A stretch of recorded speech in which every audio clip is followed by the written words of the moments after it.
Hello Ramesh, എന്തൊക്കെ വിശേഷം വിനോദ്? എൻ്റെ വിശേഷം നീ അറിഞ്ഞിട്ടുണ്ടാവുമല്ലോ. ഇവിടെ നിന്റെ ഭാര്യ ഈ മുറിയിലുണ്ട്. ഉറങ്ങാനുള്ള മരുന്ന് കുത്തിവെച്ചിട്ടാണ് കിടത്തിയിരിക്കുന്നത്. കയറി കണ്ടിട്ട്.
വേദനയുണ്ടോ?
രമേഷ്, അച്ഛൻ ഇതേവരെ ആശുപത്രിയിലായിരുന്നു. അതെ, ബിന്ദുവിന് പിന്നെ അസുഖം കൂടി. ഞാൻ ആശുപത്രിയിൽ പോയിരുന്നു. വിനോദ് പറഞ്ഞു, വാ നമുക്ക് വല്ലതും കഴിക്കാം. ശരി, ഞാനിപ്പോ വന്നേക്കാം. കമോൺ.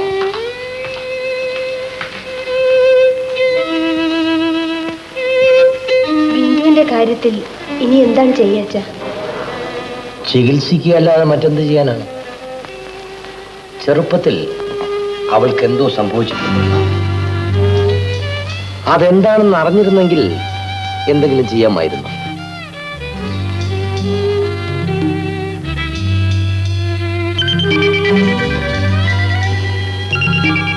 ചേട്ടൻ എന്താ വല്ലാതെ? ഒന്നുമില്ല. അതല്ല, എന്തോ കുഴപ്പമുണ്ട്. നിന്റെ മുഖത്ത് നോക്കിയാൽ അതറിയാം. എന്താ കാര്യം? ഒന്നുമില്ല അച്ഛൻ.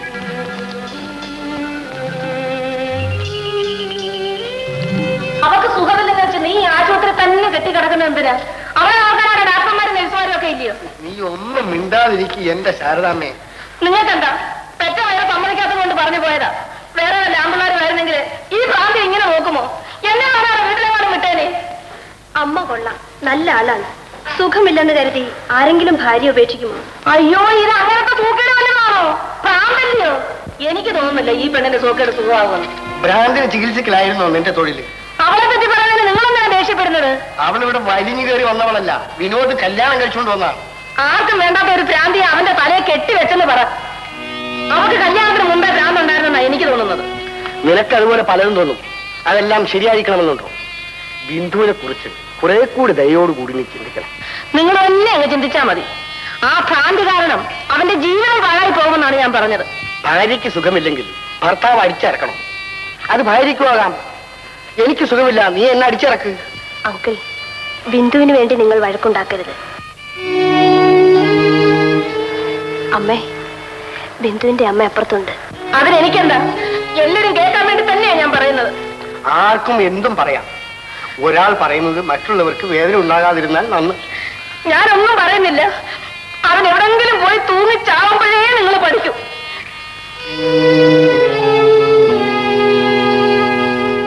വിനോദ്,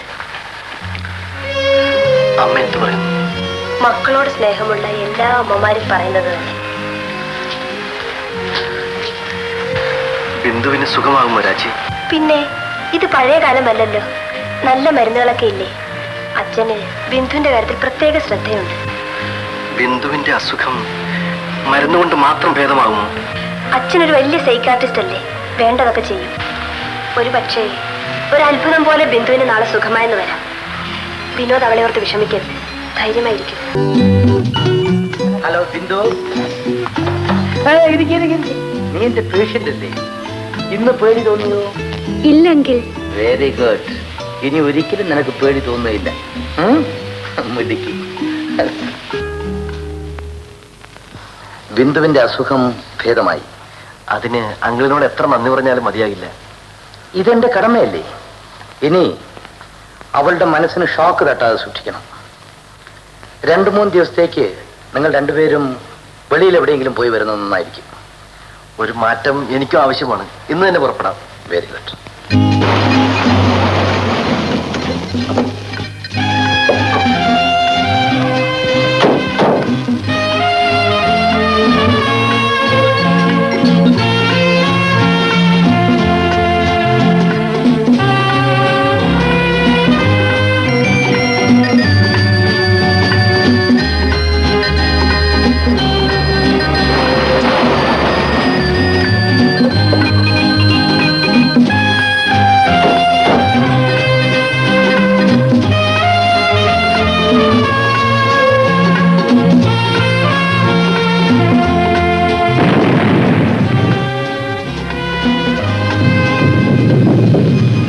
മഴ പെയ്യും.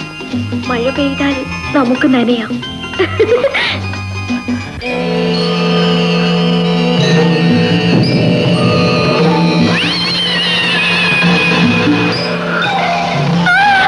എന്താ ബിന്ദു? എന്താ? അവരാണ് അവരാണ്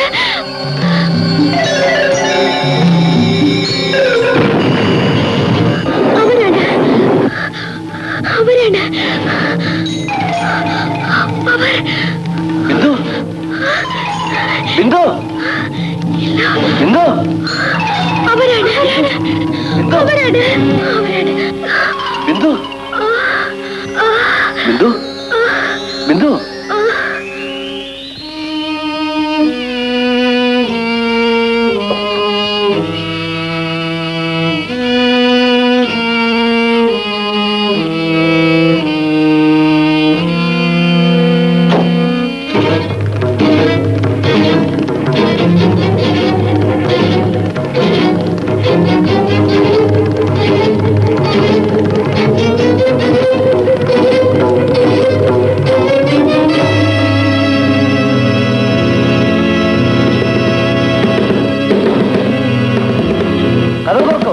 മര്യാദയ്ക്ക് കഥ ഓർക്കാൻ നല്ലത്.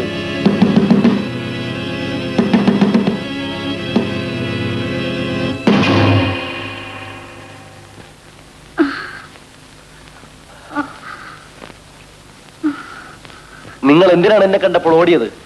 വെറുതെ അല്ല. എന്റെ ഭാര്യ നിങ്ങളെ കണ്ടപ്പോൾ ഭയന്നു പോയതെന്തിന്? എനിക്കറിയില്ല. അറിയാം, നിങ്ങൾക്കറിയാം. പറയൂ. എനിക്കറിയില്ലെന്നല്ലേ പറഞ്ഞത്? നിങ്ങൾക്കറിയില്ലേ? സത്യം പറയൂ. നിങ്ങൾ എന്തെല്ലാമോ മറച്ചു വെക്കുന്നു. പറയൂ. പറയാം, ഞാനെല്ലാം പറയാം. ബിന്ദു ഇവിടെ വന്നിരുന്നു.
ആരെങ്കിലും വിളിച്ച് ബിന്ദുവിനകത്തോട്ടേക്ക് കിടക്കും. ശരി ഡോക്ടർ.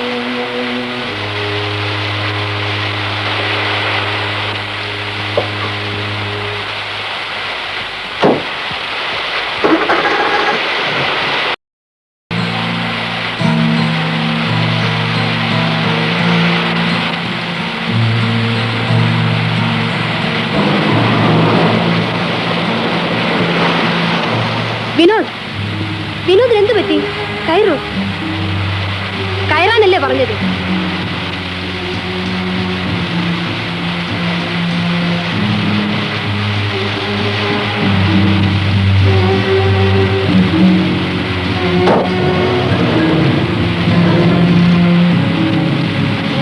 തല തുടങ്ങി.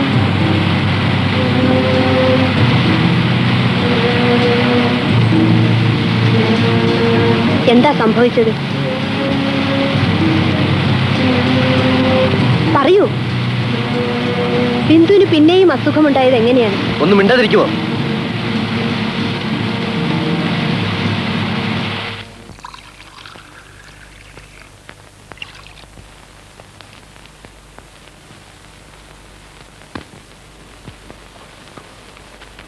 വിനോദ്,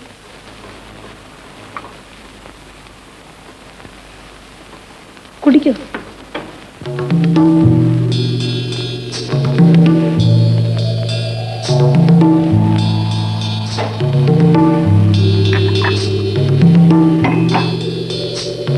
വിനോദ്,